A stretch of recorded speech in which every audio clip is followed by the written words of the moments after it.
whatever. But, yeah, it's like I said, no substance. Bismillah ar-Rahman ar-Rahim. Alhamdulillah Rabbil Alameen. Wassalatu wassalamu ala sayyidina anbiya wal mursalin nabiyina Muhammad wa ala alihi wa sahbihi ajma'in. Amma ba'd. So this is where we had left off last week. Should I focus on being wary of the shaitan or loving Allah subhanahu wa ta'ala? So Imam Ghazāli, he presents this point saying that, okay, if I am given a choice, like, should I choose one over the other when it comes to dealing with riya and dealing with showing off? And he said that these things can actually be done in parallel, and one can effectively lead to the other. He uses a couple of examples. وَلْيَأْخُذُوا حِذْرَهُمْ وَأَسْلِحَتَهُم, also on their guard and armed with their weapons. وَعِدُّوا لَهُم مَا اسْتَطَعْتُم مِّن قُوَّةٍ وَمِن رِبَاطِ الْخَيْلِ, that prepare against them whatever forces you can muster, including war horses. So over here, what is he talking about?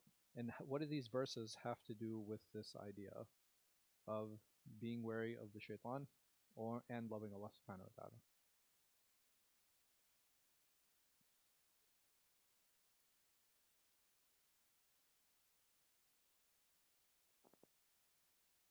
Okay, so the closer I am to Allah subhanahu wa ta'ala and the nearer I draw to Him azza wa jal, the more difficult it becomes for the shaitan.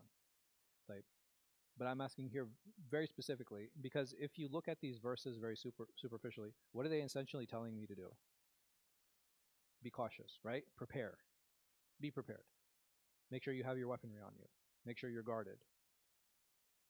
So if I just looked at them like, which one does this look like it's leaning toward? Wariness or love?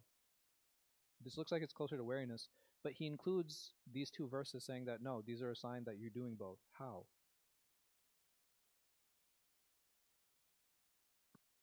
Right? These things need to come hand in hand, right? These things need to go hand in hand. When and I'll use the example. I know I used the example for a car. I probably killed it, but like, so when I get in the car and I put the seatbelt on, how many times am I putting my seatbelt on? Right, I'm just putting. Oh, me, not at all. I'm really bad. It's like very. No, I don't get it. But you just put it on one time, right? You put the seatbelt on one time, just like this. The preparation, it doesn't need to happen constantly. It only needs to right. It can happen time and again, whenever you're preparing for your journey, right, or whenever you're preparing for war. But it's not something that needs to happen all the time. Something else, and I know this is a slight tangent, but here Allah subhanahu wa ta'ala, He says, وَعِدُّوا لَهُم مَا اسْتَطَعْتُم مِّن قُوَّةٍ, that prepare against them power. And I always thought that was interesting, because when we think of power, is it negative or positive? Power is a strength, but usually when we think of power, like we always lean toward like, okay, power, more power leads to, right, arrogance and corruption and all of these things, right? But it's amazing when we look at the use of quwwah in the Quran, it doesn't come in that way, right? Quwwah always comes across as strength, it always comes across as power. And the only times I've seen strength being used in a negative light is when Allah subhanahu wa ta'ala talks about dhulm, right? When He talks about oppression. And oppression is a misuse of power, right? It's a misuse of power. But power in and of itself is actually something that's positive. It's actually something that is a force that we as individuals should learn, because that is where you're going to have leverage in relationships, right? When you have power. And power, like I said, it doesn't need to be a bad thing. It doesn't need to be a negative thing. It's something that is important and essential for everyone to have. Let me think of a good example. So if you have a masjid, you have a church, synagogue, you have all of these places of worship, right? As somebody who might be trying to steal from these places, which place of worship am I going to choose? Right? Not necessarily weak leadership, right? Do I care about, like, as a thief, do I care about the leadership? Okay, so I'll go with this idea of weakness in general. Great, a weak security system. I'm going to go to the one that either is weak or it doesn't have one. I'm going to look for one that has multiple exits, right? I'm going to look for one that doesn't have a fence. I'm going to look for one that has old cameras, right? I'm going to look for all of these different things because I'm looking for weakness. Yes. See, man, you're getting it, man. You're getting it. So you know what's amazing? Like I know, except maybe you, like the Homeland Security meetings. I don't know if you guys ever met them. No. But basically, what happens in a lot of these meetings is they talk about how to make your institution what they call a hard target, right? And what does that mean? It's basically how do I get the predator to not choose me? And there are certain steps and certain things that we do, and even in our own homes, right? Does it make sense for me to walk around with like a lot of jewelry and showing off my money and like having wads of cash and like waving it in the air, right? I become an easy target at that point. So there are certain things that I should do in order to prevent that image going out that I am an easy target. And it's the same thing even in institution, and the same thing here when we talk about preparing in terms of power. When Allah subhanahu wa ta'ala talks about that preparation of power, what is the best way to keep my enemy away or off my borders or to stop infringing? Like, what is one of the first things that the Prophet ﷺ invested in? When he came to Medina, what's the first place that he established and built? His house? He built the masjid. Why? Yeah. Okay. It's to build this relationship with Allah. You're going to say, Ibrahim? Okay, so to keep the shaitan out. Absolutely. What else? Why build the masjid first? Why not build like a wall around the city? You know what I mean? Like, so you have fortification and protection. Why build the masjid first? Community, right? If I don't know who's in my community, then how can I utilize the resources that are there? So he built a community center. He built the masjid. He built a spiritual center because if the people are fortified and built up internally, it becomes that much easier to defend yourself out externally. So that was something that he did. And then he started fundraising. Right? That was one of the first things he also did. And once he did the fundraising, where did the money go?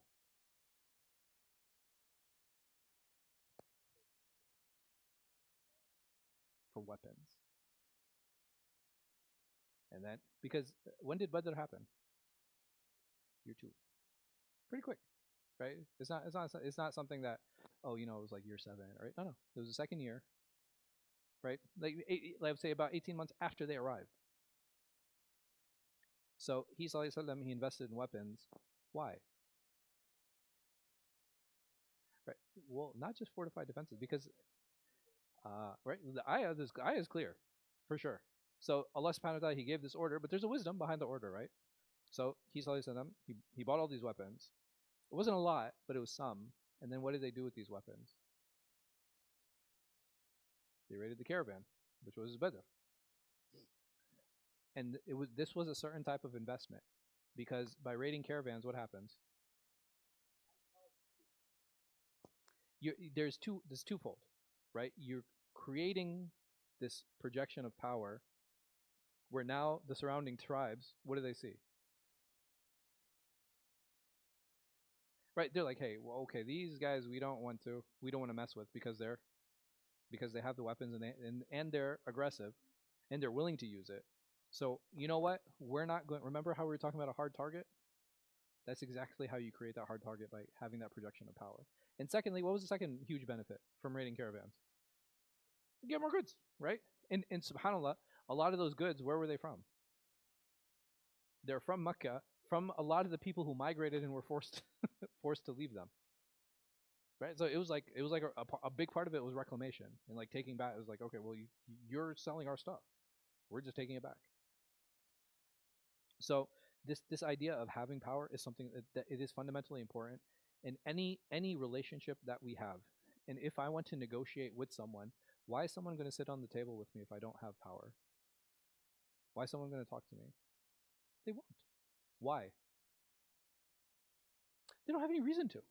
If I'm bringing nothing to the table, and even when you guys go to negotiate, whether it be for a job or whether it be to open a business or whatever, you know what I mean? Like, if I want to come to you and be like, hey, listen, and I go to Alberto, I was like, hey, I want to open up a pizzeria, and he has money, and I want to borrow the money from him. Why would he give me money? Right? So the power I have is in what? Right, in the idea. It has to be a valuable idea. But it can't be like, hey, listen, I want to open up a the rings for curtains. I want to open up a rings store for those curtains.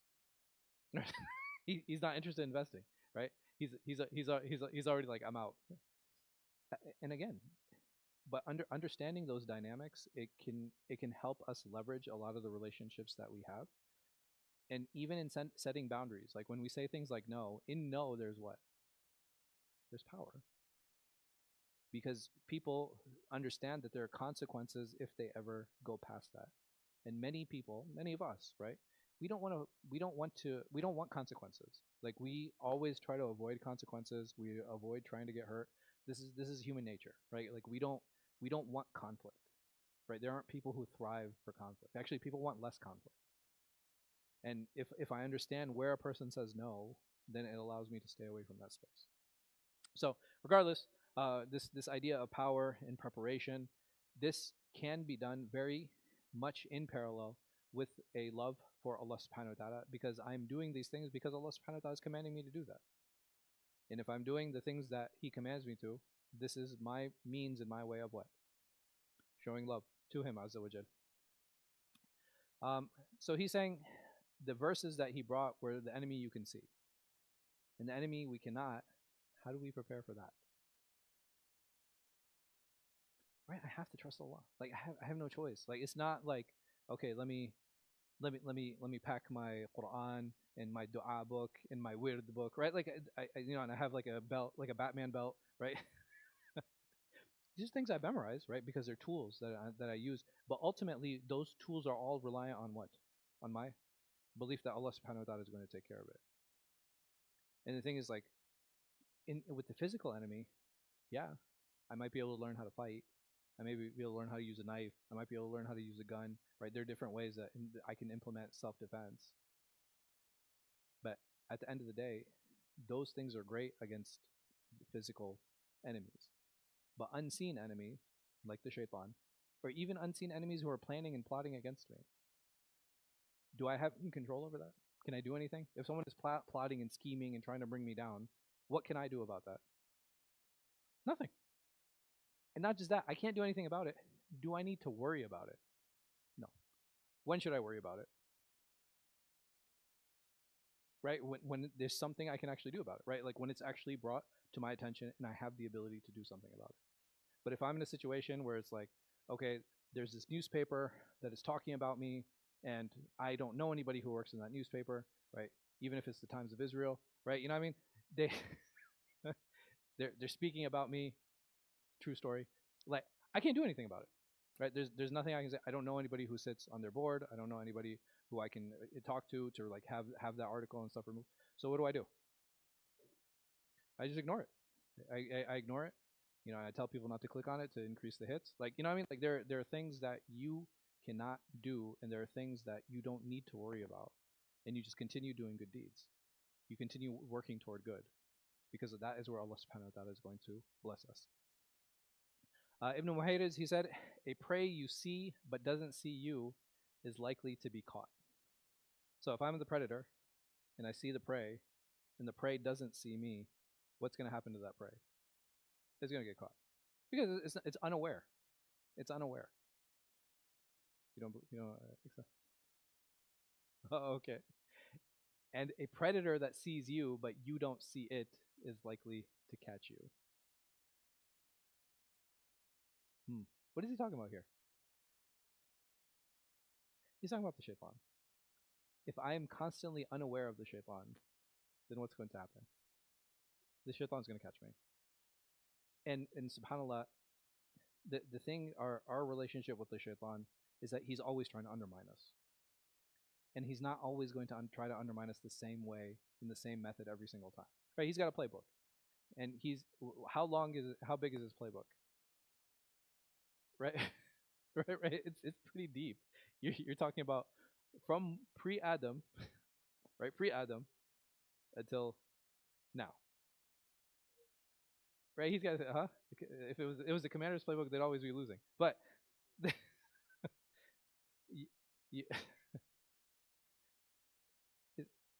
and the thing is, like, you know, we clearly see in history where there are times where Allah subhanahu wa ta'ala shows that he was successful.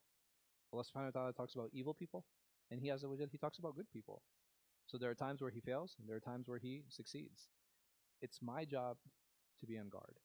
It's my job to be aware, to make sure that I am equipped and I have the skill set to battle him. So busying myself with Allah does not contradict staying away from what He warns from. What does He mean here?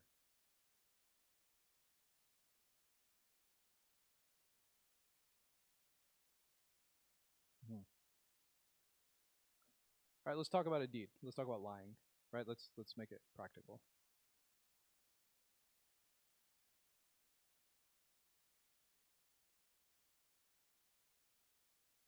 Right? Because remember what we were talking about?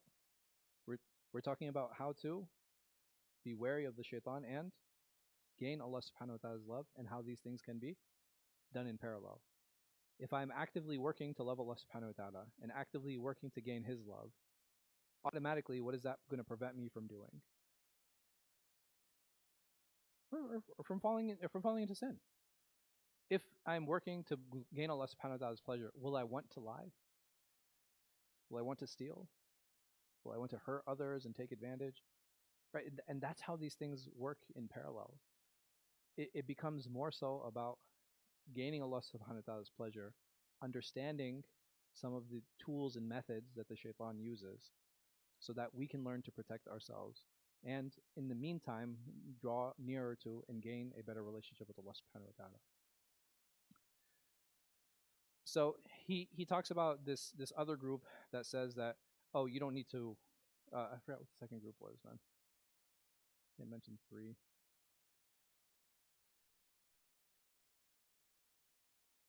Oh, here are the three. So he says that vigilance is necessary for the weak only. He says vigilance is necessary for the weak only.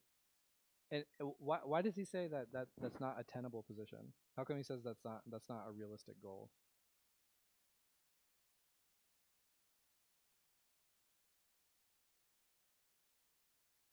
You're right, right? From a completely logical perspective, you're right. But he brings a stronger argument. You're already in the weak group? Allahu Akbar. Again, this is a logical argument. It's good. I like that. It's about the same area.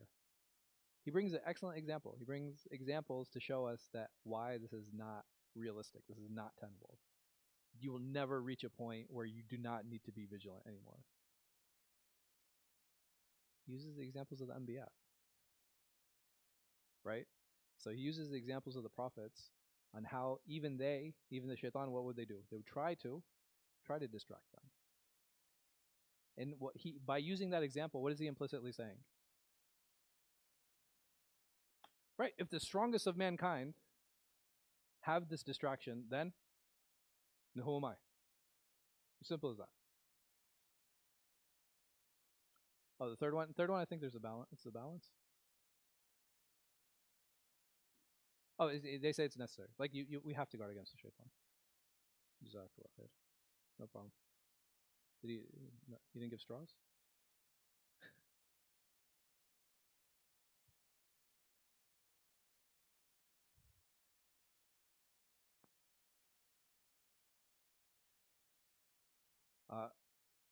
So again, you have to be vigilant, and we had said that being vigilant is something that is important for every single one of us. Nobody is exempt from being vigilant against the shaitan. We all have to be, and we have to work in parallel in seeking Allah subhanahu wa ta'ala's love and mercy.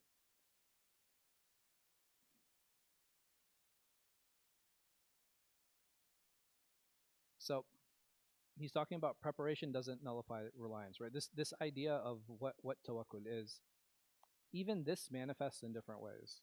And I'll use the example of medicine. In Islam, am I obligated to take medicine? Okay, interesting. If it saves my life. So if a person has cancer, and may Allah subhanahu wa ta'ala protect us and our families, are they obligated to take chemo? Huh? Okay, so you said if it saves your life. What a certainty? It has to reach yaqeen? 100%? What medicine gives 100% return, bro? Even that, some bacteria become immune to certain types of antibiotics. Huh? you will never reach yaqeen, bro. I don't know. I don't know what kind of. Hey, what the? I need to get on your medical plan. We need to have a conversation after class, man. I need that insurance. But so this idea of taking medicine is something that Islam's not opposed to, right? You know, it's always something that's important. It's something that we should, we should take medication. And I have the option. If I have a headache, what can I do? Right, I can take an ibuprofen. I can take an Advil. Right, I can take Motrin, whatever. It doesn't matter. I can take any drug that will help me with my headache. And if a person is even on their deathbed, and a doctor tells them, like, hey, listen, this medicine has an 80%, 90% success ratio, am I obligated to take these medications? Right, it's up to me. It's my personal decision. And subhanAllah, it's actually, I did a grief counseling training when I was in New Jersey at one of the hospitals. They said, and I thought this was amazing, that people who are EOL, who are at end of life, right? They're in hospice care or whatever the case might be, right? And they're about to pass away. And those who opt not to continue treatment and spend time with their families, they actually have a better quality of life than people who end their lives on treatment. And I was amazed, like, and why is that? And they tend to live longer too, by the way. Yeah.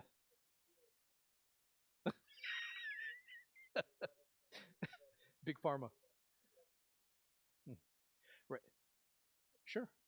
So this idea of actually enjoying the blessings that Allah subhanahu wa ta'ala has given you, because once I submit to the fact that I'm going to pass, and I submit to the fact that I'm going to die, what can I focus on?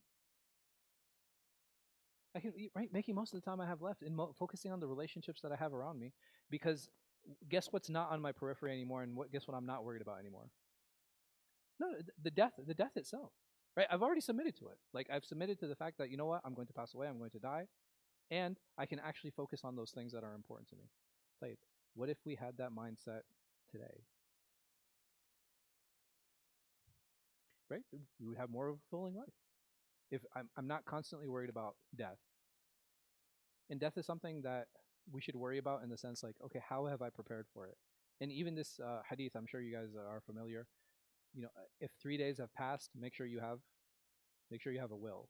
And I always used to wonder about this hadith, like, well, why is that, considering that inheritance laws are already written, right? Everything is written. And now I've reached an age and a point in my life where I'm like, oh, how does my family know where my money is? And this is something I want all of us to think about. How many of you might have investment accounts? How many of you might have cryptocurrency? How many of you might have 401ks or Roth IRAs, right? And if my family doesn't know where that money is, what's going to happen? Right, somebody's going to take it. And guess who didn't benefit from it? The people who are actually supposed to benefit from it. That's the importance of a will, not on how much is to be distributed. Right? That's set by Allah subhanahu wa ta'ala. In Islamic governance, even if I left it, right? Even if I didn't put anything, how would the wealth be distributed? According to Sharia, right? And did I have to say anything? Did I need to make a will? Like, okay, 1/8 needs to go here and 1/6 needs to go here? I didn't have to do any of those things. The reality is, the will is important so that our families know where our wealth is. And if I truly want to take care of them, then I have to make sure that they have access to those things. And this is part of tawakkul, right? This is part of relying on Allah subhanahu wa ta'ala. And there are different ways to prepare. Like, if I want to prepare for my death, then part of that is living my life in the right way. And if I'm worth, like for example, like this body is an amana, right? This is a trust that Allah subhanahu wa ta'ala has given me. And part of that trust is what? Taking care of it. Make sure I'm eating well. Make sure I'm sleeping. Make sure I'm exercising. Because what happens if we stand in front of Allah subhanahu wa ta'ala and our stomach complains that all he fed me was junk food? Right? It doesn't mean that we can't splurge from time to time. Like, that's something that's completely reasonable and fine. You have a hadith of Abu Hurairah radiallahu anh. where the Prophet ﷺ gave him a bowl of milk, right? And he drank, and the Prophet ﷺ, he's like, go ahead, drink some more. He's like, I finished the whole bowl, right? So it was like a huge bowl of milk. He's like, I finished the whole bowl. He's like, I felt like the milk was going to come out of my ears. And it's fine. Every once in a while, splurging, every once in a while enjoying, there's nothing wrong with that. But should that be the default? No, right? That's not the default. Occasional is acceptable. At the end of the day, Allah subhanahu wa ta'ala has given us different trusts. Whether that trust be in the form of a home, whether it be in the form of different relationships that we have in terms like spouses or siblings or parents or friends. Allah subhanahu wa ta'ala has given us different material items, right? So even if I have a phone, can I just abuse it? Someone might be like, oh, it's like a non-living object, right? It's inanimate. Or like I have a chair. Can I just take the chair and just start bashing it on the ground, saying, oh, it's mine? I'm sorry? I mean, there's a lot of things that we can do. Or like getting angry and punching the wall, right? Like these things, these aren't healthy outlets. This isn't the way that Allah subhanahu wa ta'ala has given us all of these different material goods around us. We have to take care of them. We're obligated to take care of them. And it's amazing how we have a hadith that talk about how to deal with certain animals. So there, the Prophet ﷺ, he said, there was a woman who entered paradise because of a dog and a woman who entered the hellfire because of a cat. And I'm sure you guys are probably familiar with this hadith. But the woman who entered paradise because of a dog, she was a prostitute, and she gave a dog water to drink. And Allah subhanahu wa ta'ala, out of His infinite mercy, decided to have mercy on her because of that deed that she performed and enter her into paradise. A prostitute. Old woman, she trapped a cat. She literally trapped it and the cat died of starvation. And Allah subhanahu wa ta'ala, he would ask her, it's like, well, okay, you didn't want the cat. Fine, understandable. Why didn't you just let it out? At least it could have hunted on its own. At least it could have done something on its own. But you holding it and starving it like this. And subhanAllah, in that hadith, letting a cat go is not oppression. It's amazing, right? Like letting the cat go is not oppression. But holding onto it and forcing it to not be able to eat, that is. And she's put in the hellfire because of that. Like this is the amana, this is the trust that we're given. It's like, are we fulfilling those trusts? And are we preparing ourselves in the right way? But it's amazing the number of tools that He Azza wa Jal has given us so that we can prepare and so that we can better ourselves. May Allah subhanahu wa ta'ala make us all trustworthy. Ameen. And it becomes so much easier to rely on Allah subhanahu wa ta'ala when we realize ultimately everything's in His hands. Right? There's very little we actually have control over. It's like, yes, okay, I need to make sure I have the skill set, make sure that my resume looks good, make sure that I'm applying to the right places, making sure I'm prepping for my interviews. At the end of the day, is it necessary that I get the job? No. I do my market research, right? I look at the local businesses. I start seeing what sells. I look at the demographics. I'll even look at the local crime reports to see like, hey, is this a safe neighborhood or not? And then I'm like, okay, everything looks good. I open up my business. Does that guarantee that it's going to succeed? No. But in both of these situations, I did everything that was within my ability. So what can I take solace in? I went through all this trouble. I invested all this money, and my business failed. How should I feel? Okay, maybe fulfillment. I think that person might be a little bit, you know what I mean?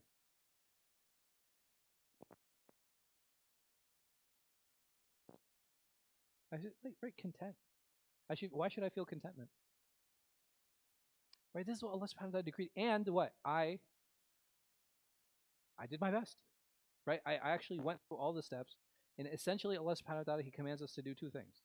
Right? He commands us to seek counsel and He commands us to make istikhara, right? And to seek His blessing. And if I did those two steps and I did them properly, can there be gaps? And sometimes, like, you know how sometimes we do something, can there be gaps in how we do those things? Yeah, absolutely, right? But that's okay, as long as I'm following those general guidelines. Because when it fails, it's okay, right? That was meant to happen. But a lot of times those things fail, or we have our own shortcomings, because we didn't follow those steps. Like we didn't fulfill those. And many times it's because we weren't honest. We weren't honest with ourselves. We weren't honest with our decisions. We weren't honest many times with the advice that we were giving. It's like we will see red flag after red flag after red flag. And we'll still be like, oh no, well that was because of this, or that was because we'll start making excuses. And a lot of times we'll make those excuses because we're emotionally invested. And that's where it becomes a problem, right? Emotions are good, right? There's nothing wrong with emotions. There's nothing wrong with being happy, sad, angry. You know what I mean? Like pain, like all of these things are good because they're gauges on kind of how do we interact and deal with the world around us. But if I act on those emotions, that's where I'm going to run into problems and issues. Like I should always try to act as logically as possible. So whether it comes to opening a business, whether it comes to getting married, or whether it comes to getting a job, whether it comes to like whatever the case might be, I have to try to be as logical as possible and kind of remove my emotions from those situations. Because if I put too much emotion, it's going to cloud my judgment. And that's where we end up lying to ourselves. So how does one be vigilant, right? So we want to be this person, right? We want to be the person who's vigilant. We want a person who stands up and protects ourselves against shaitan. So Imam Ghazāli, he presents this. He's like, it's a balancing game. And you balance, it's the balances between what? Caution and remembrance. How? If I want to remember Allah subhanahu wa ta'ala and be cautious, these are the things that he's saying that we have to constantly balance. And if we're able to balance those things, then that's where we're good, right? That's where we've reached that vigilance point. But if we fall one way too much or fall the other way too much, then we haven't successfully carried out and been wary in the way that we should. So what can happen if you overcorrect? And I know a lot of times we talk about when it comes to certain characteristics that we strive for, that we need to overcorrect our gauges so that they become balanced. He's saying here, when it comes to this issue, because it's an actual balance, right? It's not a gauge. This one is actual balance. And the moment I overcorrect, it's going to cause a problem. If somebody's too cautious, and he lacks Allah subhanahu wa ta'ala's remembrance, it becomes a heart that is easy to overcome, meaning that I'm always so scared. What's going to happen? Is it easy to take advantage of somebody who's strong or somebody who's weak? Right? It's easy to take advantage of that. So if I'm constantly scared, I'm constantly cautious, the shaitan is going to come at me one way or another, and he's going to overtake my heart. And many times, this manifests itself in the way of waswasa. Right? You know, so like those whispers and things that we get.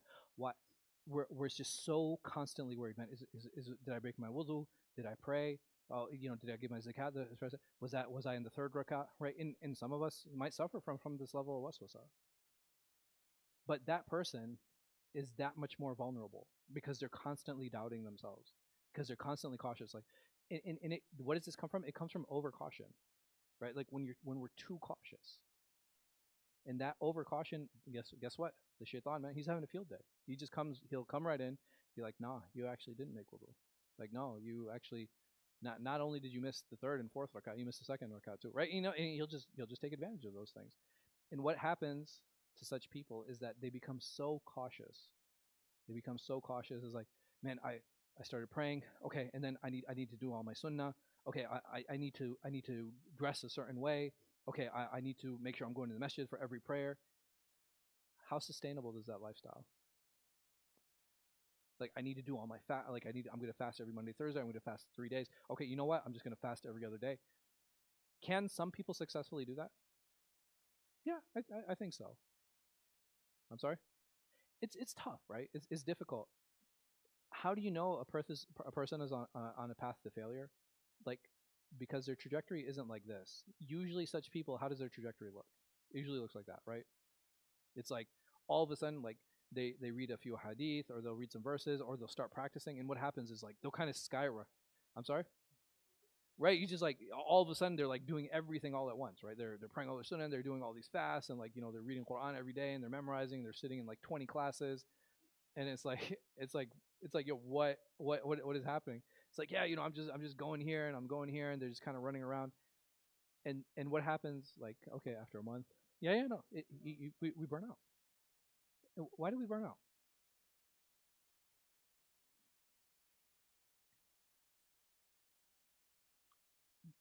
Absolutely. Can I digest an entire meal in one gulp? I can't.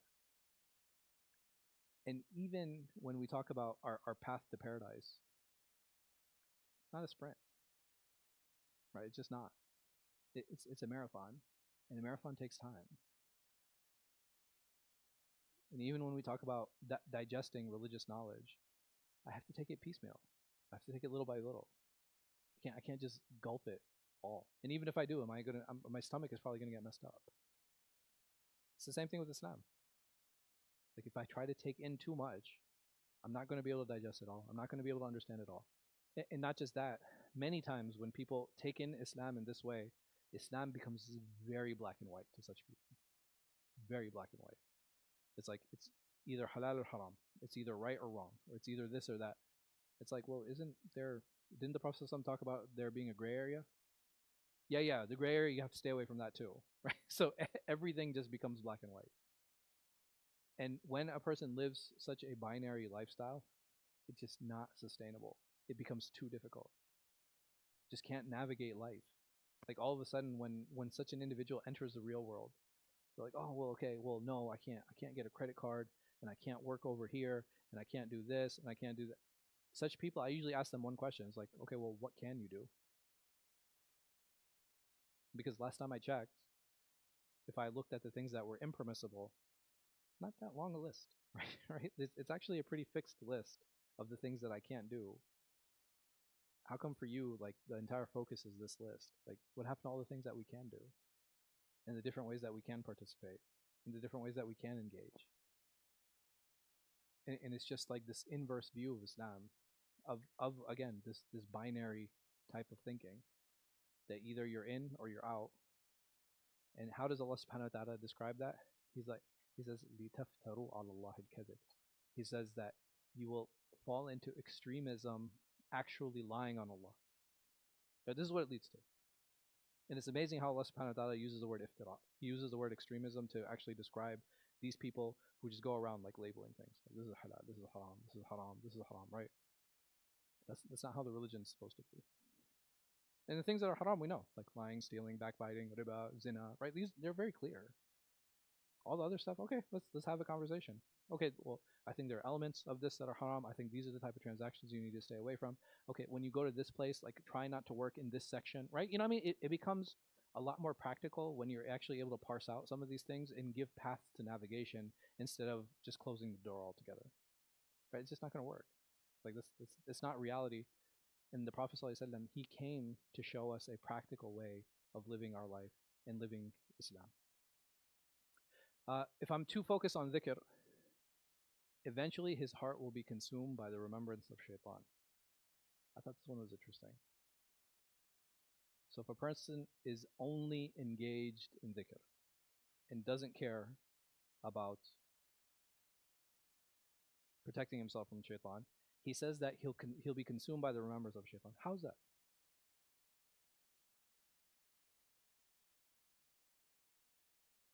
Okay, there's no preparation. I agree with all that, but how can this become an avenue to that?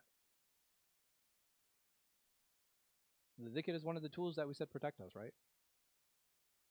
So why is it that he's saying this?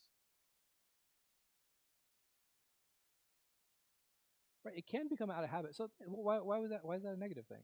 Why would that be a problem?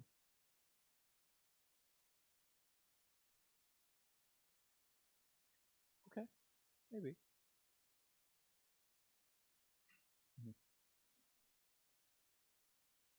All right, it loses meaning. So, okay, I think you guys are starting to get a little bit closer.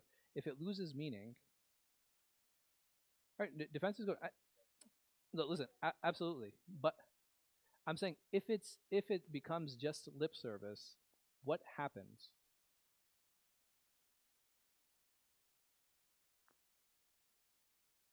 But what can that lead to? Okay, somebody's just doing lip service, and what? What does it lead to?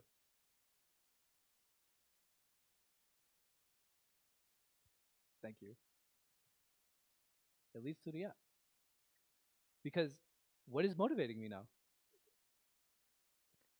Now, you guys were getting there. It was just the path was much slower. They didn't want to take like the hard trajectory, right? It was a marathon, right?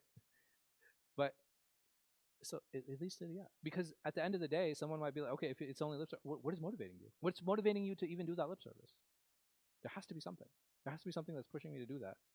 And when he talks about that it'll be consumed by the remembrance of shaitan, what? Because he's only concerned with what people think about him. He's only concerned with how people will react to him. He's only concerned about the status that he's going to be given and the preference that he's going to be given. Right? That's exactly what the remembrance of shaitan is. Because of that love of status and that love of attention, and that love of the people turning toward him and calling him a scholar, or calling him a zahid, or calling him like, oh yeah, mashallah, I see him all the time. Like every time I look at him, there's like dhikr beads in his hands. He's making dhikr in front of everyone. Even when he's giving you salam, he's making dhikr. It's like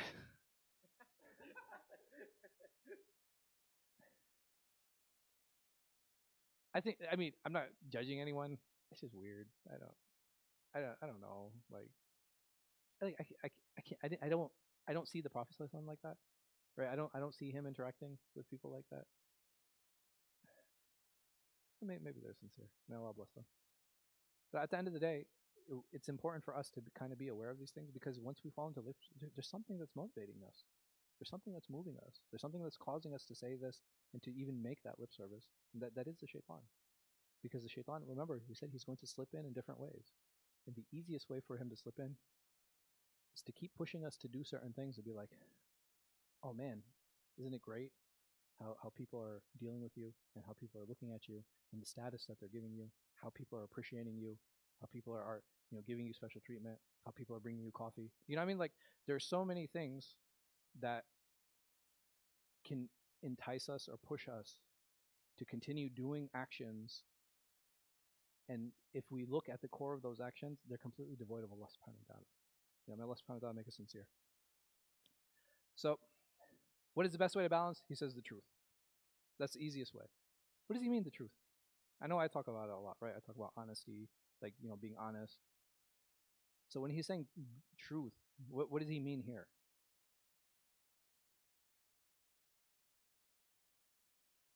To yourself, man. Like, it's that recognition and understanding where I'm at. One of the most difficult things, remember, we talk about like looking in that spiritual mirror, right? It's tough. Nobody likes looking in that mirror and being like, man, I'm a scumbag, right? Nobody likes, nobody likes that. But if I'm able to realize that, I'm saying even in that, there's a blessing. Why? Because the moment I realize it, what can I do? I can change, right? I can actually change. I was like, man, if I look in this mirror and I'm like, man, like my belief is weak. I fall into sin, right? Like, I'm not courageous. And the idea is obviously isn't to be like a self, to beat oneself up and for it to become a pity party. It's a recognition. And the moment I recognize those things, I can start working on them and I can start improving myself. So that's why it's a blessing. And that's why we have to take advantage of it. Allah subhanahu wa ta'ala has blessed us in so many ways. And like one of the greatest blessings is awareness. And it's something that we like overlook so often. Just hearing and just sitting down, or someone just telling us, is like,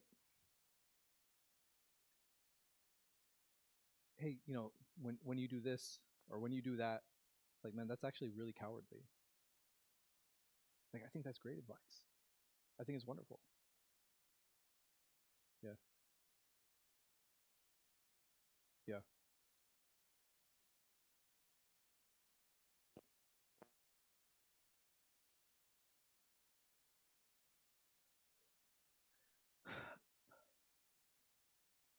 So it if you're talking about advice for ourselves, that's easy. Because if I have good friends, what can I do? I can seek their counsel. I'm like, yo, hey, listen, I'm having problems here and here and dealing with this person and that person, blah, blah, blah. And a lot of times, if a person is honest, they'll be like, yeah, bro, because you're toxic, right? And then all of a sudden, what happens? We're like, wait, really? Me? Like, why? It's like, yo, you don't remember when you said this to so and so, and you did this to this person, and you did that, and all of a sudden, you're like, oh wow, yeah, I am like that. I didn't, you know what I mean? And having that awareness is important. I had a family come in. It was a daughter and a father, and she was like, I need him to apologize, and I need him to realize why he's apologizing. And I was like, well, if you don't tell him, how is he going to know what to apologize? Well, he should see it. And it's scary how the one who was oppressed can now become the oppressor, right? Because they're like, they have this power over this person and forcing them and wanting them to realize something. instead of actually having the humility, being like, hey, you did this and I didn't appreciate that, and I would like you to apologize for it. That actually requires humility. Yeah. Uh-huh. With a friend? No. So a friend has to ask.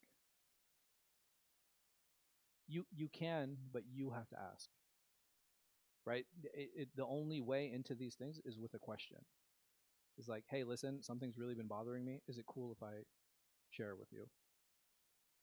Because the moment the person says yeah, and the people who are like really arrogant and narcissistic, they'll be like, what do you mean? And you'd be like, hey, I didn't appreciate when you, and they'll just immediately get defensive, right? And the moment a person gets defensive, what can you do? Just back off, right? There's no reason to engage. And after backing off, you know what the next step should be? Like reevaluating that relationship. Like, and the thing that's scary for us is walking away from relationships. Like it's tough. It's hard. Like it's like, man, I've been with this, like I've been friends with him since high school, or like, you know, we get along on so many things. It's like I just really, but it's like, well, this person isn't honest. Like relationships are built on honesty. Like they just are. Even when we talk about the Prophet ﷺ, like I could go around, I could be like, hey, give me one characteristic of the Prophet ﷺ. I'm sure every single, like we could come up with a characteristic for every single person about the Prophet ﷺ without repetition. But what are the two that come to mind when we talk about him the most? Sadiq and Amin, right? That he was honest and trustworthy. Why? Because that's what society is built on, right? If there's no honesty and there's no trustworthiness, how can we interact and how can we deal with each other? How can I let people borrow stuff? How can I purchase stuff? Like, you know, how can I walk in front of somebody's house? How can, like these are the things that societies are built on, and that's why honesty is so important. And where does honesty start? It starts with ourselves. Now, Allah subhanahu wa ta'ala give us tawfiq.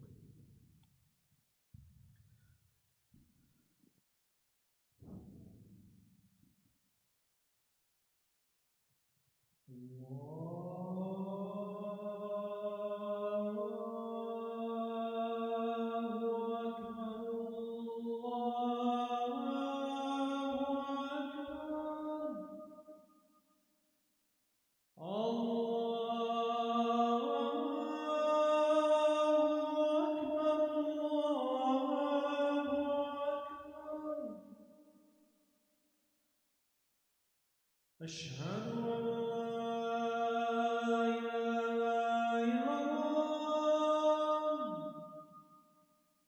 أشهد أن لا إله إلا الله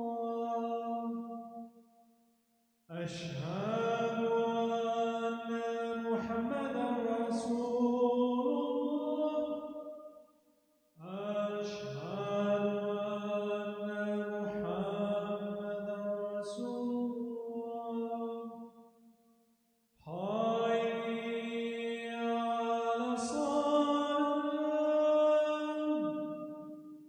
حي على الصلاة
Assalamu alaikum wa rahmatullah. Just a reminder, inshallah, after Salat al-Maghrib, the cafe is open downstairs for anyone that would like coffee or tea. Again, the cafe, inshallah, Minara Cafe is open after Salat al-Maghrib, downstairs in the basement for anyone that's interested in coffee or tea.